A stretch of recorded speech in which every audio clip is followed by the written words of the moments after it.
యుద్ధంలో ఓడిపోయినా సరే సంబరాలు చేసుకొని సంకలు గుద్దుకున్నోళ్ళు ఎవరన్నా ఉన్నారంటే అది ఒక్క పాకిస్తాన్ వాళ్ళే. నలుగుట్ల ఇజ్జత్ తీసుకోవాలంటే వాళ్ళకు ఎందుకంత ఇష్టమో ఏమో.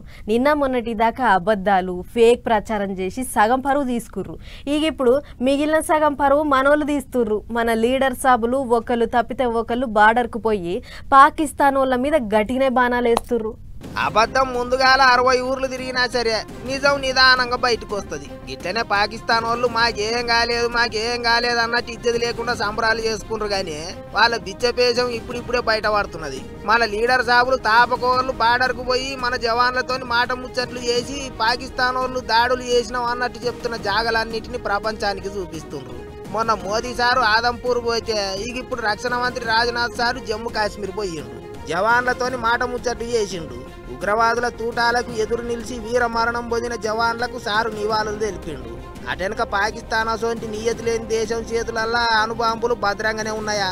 వాళ్ళతోని అసోంటి బాంబులు ఉండు ఎంతవరకు మంచిదో మీరే చెప్పుర్రి అన్నట్టు దునియా దేశాలను ప్రశ్నించిండు సారు.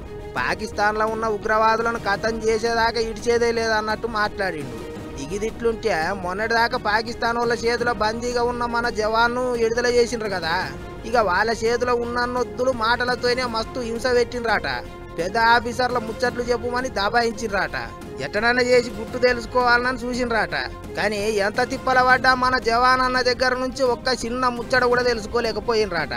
ఇంకో దిక్కు మన ప్రధానమంత్రి మోదీ సారు జవాన్లను కలిసి మెచ్చుకున్నాడని పాకిస్తాన్ ప్రధానమంత్రి షెహబాజ్ షరీఫ్ కూడా వాళ్ళ జవాన్లను కలిసి గాలి ముచ్చట్లు చెప్పిండు. దీని మీద ఇప్పుడు సోషల్ మీడియాలో మస్తు జోకులు పేలుస్తాండ్రు పబ్లిక్.